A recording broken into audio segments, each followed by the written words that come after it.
جو رحمان سے بن دیکھے ڈرتا رہا اور توجہ والا دل لایا ہو، تم اس جنت میں سلامتی کے ساتھ داخل ہو جاؤ۔ یہ ہمیشہ رہنے کا دن ہے، وہاں جو چاہیں گے ان کے لیے حاضر ہوگا، اور ہمارے یہاں اور بھی بہت کچھ ہے، اور ہم نے ان سے پہلے کئی امتیں ہلاک کر ڈالی، وہ لوگ ان سے قوت میں کہیں بڑھ کر تھے۔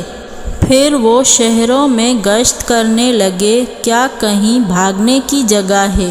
جو شخص دل آگاہ رکھتا ہے یا دل سے متوجہ ہو کر سنتا ہے، اس کے لیے اس میں نصیحت ہے۔ اور ہم نے آسمان اور زمین کو اور جو مخلوقات ان میں ہے سب کو 6 دن میں بنا دیا، اور ہم کو ذرا بھی تھکن نہیں ہوئی۔ تو جو کچھ یہ کفار بکتے ہیں ان پر صبر کرو، اور آفتاب کے طلوع ہونے سے پہلے اور اس کے غروب ہونے سے پہلے اپنے پروردگار کی تعریف کے ساتھ تسبیح کرتے رہو، اور رات کے بعض اوقات میں بھی اور نماز کے بعد بھی اس کے نام کی تسبیح کیا کرو۔